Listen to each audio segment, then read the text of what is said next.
So we have a balloon that starts rising and its ascension rate is constant and it's equal to V naught. So it's rising up at a constant velocity V naught.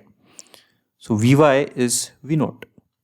Now due to wind, the balloon gathers the horizontal velocity component Vx is equal to Ay. So Vx is given as Ay. That is all the data that is given, and we need to find the following quantities.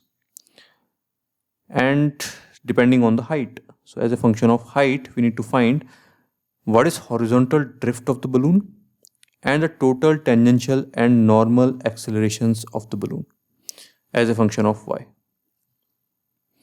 So this is how the path of the balloon will look like. As it starts rising, it will experience a acceleration and force towards right, and it will start gaining the velocity towards right, but its vertical velocity is constant and it's v naught.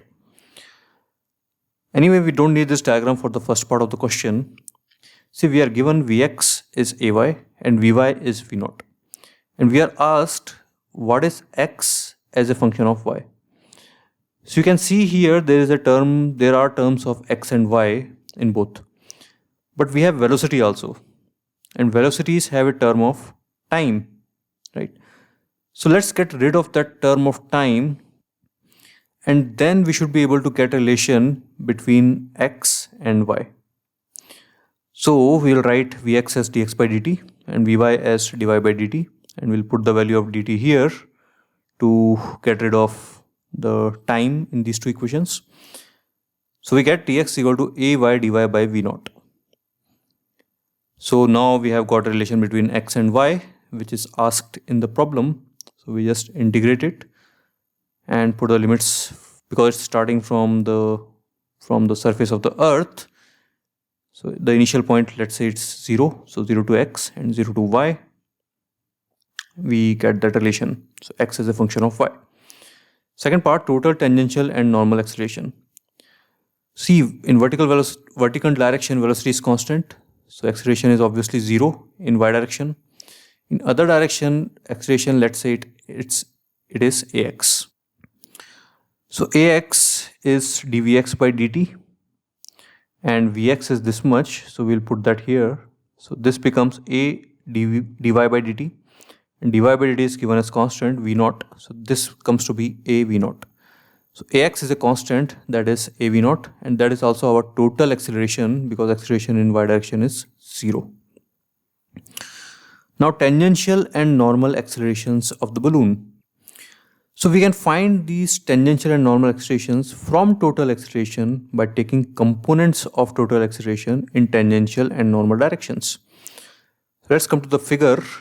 This is our ax, and let's say the balloon at this certain point makes an angle theta with the horizontal.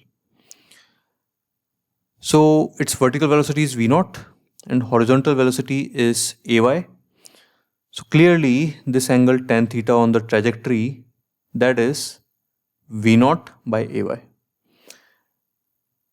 So this is theta and tan theta is v naught by ay. So now we can just take the components of our total acceleration in the direction, tangential direction and normal direction. So at will be ax cos theta, right? And an will be ax sin theta.